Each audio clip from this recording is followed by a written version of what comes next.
আগামী 2024-25 অর্থবছরে বাজেটের আকার প্রাক্কলন করা হয়েছে 7,97,000 কোটি টাকা, যা জিডিপির 14.2%। দেশের 53তম আর আওয়ামী লীগ সরকারের টানা চতুর্থ মেয়াদের প্রথম বাজেট। নতুন অর্থমন্ত্রী আবুল হাসান মাহমুদ আলী প্রধানমন্ত্রীকে সঙ্গে নিয়ে ঐতিহ্যবাহী ব্রিফকেস হাতে বৃহস্পতিবার বিকেল ৩টায় সংসদ অধিবেশনের কক্ষে প্রবেশ করেন। মাননীয় অর্থমন্ত্রী, আপনি এখন বাজেট উপস্থাপন করুন। শুরু হয় 2024-25 অর্থ বছরের প্রস্তাবিত বাজেট পেশ। সুখী সমৃদ্ধ স্মার্ট বাংলাদেশ বিনির্মাণে অঙ্গীকার শিরোনামে নতুন অর্থবছরের জন্য 7,97,000 কোটি টাকার বাজেট প্রস্তাব করা হয়, যা চলতি অর্থবছরের সংশোধিত বাজেটের চেয়ে 82,582 কোটি টাকা বেশি। বাজেট বাস্তবায়নে 5,41,000 কোটি টাকার রাজস্ব আয় করতে চায় সরকার। এর মধ্যে এনবিআরকে আয় করতে হবে 4,80,000 কোটি টাকা। এরপরও ঘাটতি থাকবে 2,56,000 কোটি টাকা। ঘাটতি মেটাতে পুরোটাই যোগান দেওয়া হবে দেশি বিদেশি ঋণ থেকে। অন্যদিকে ঋণের সুদ বাবদ আগামী অর্থ বছরে খরচ করা হবে 1,13,000 কোটি টাকা। মাত্র একটি ফোন কলে দেশব্যাপী হোম ডেলিভারি দিচ্ছে ওমেরা এলপিজি। আগামী 2024-25 অর্থবছরে বাজেটের আকার প্রাক্কলন করা হয়েছে 7,97,000 কোটি টাকা, যা জিডিপির 14.2%।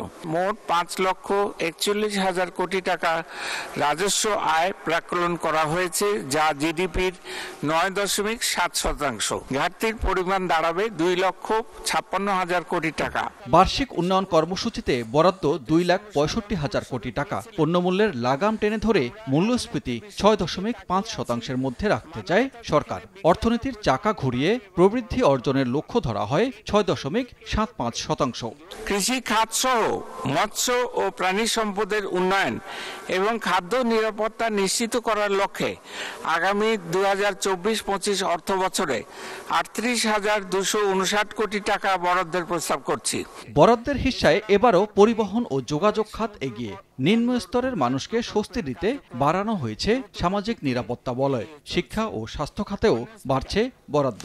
দেশের ব্যবসা বাণিজ্য, সরবরাহ ব্যবস্থা ইত্যাদির গুরুত্ব বিবেচনায় যোগাযোগ অবকাঠামো উন্নয়ন বাবদ আগামী 2024-25 অর্থ বছরে 80,498 কোটি টাকা বরাদ্দ প্রদানের প্রস্তাব করছি। প্রস্তাবিত বাজেটের ওপর আলোচনার পর অধিবেশন শেষে পাশ করা হবে 2024-25 অর্থ বছরের চূড়ান্ত আয় ব্যয়ের খতিয়ান। বৈশ্বিক সংকট আর অভ্যন্তরীণ অর্থনৈতিক চাপের মধ্যেই আরও একটি বাজেট। নতুন এই বাজেটে মূল্যস্ফীতি নিয়ন্ত্রণ করে সাধারণ মানুষকে স্বস্তি দেয়াই একটি বড় চ্যালেঞ্জ। অন্যদিকে প্রত্যাশা জনগণের করের টাকার এই বাজেট বরাদ্দের অপচয় রোধ করে যেন সঠিক এবং সর্বোচ্চ ব্যবহার করা হয়। সানবীর রূপল, সময় সংবাদ, ঢাকা।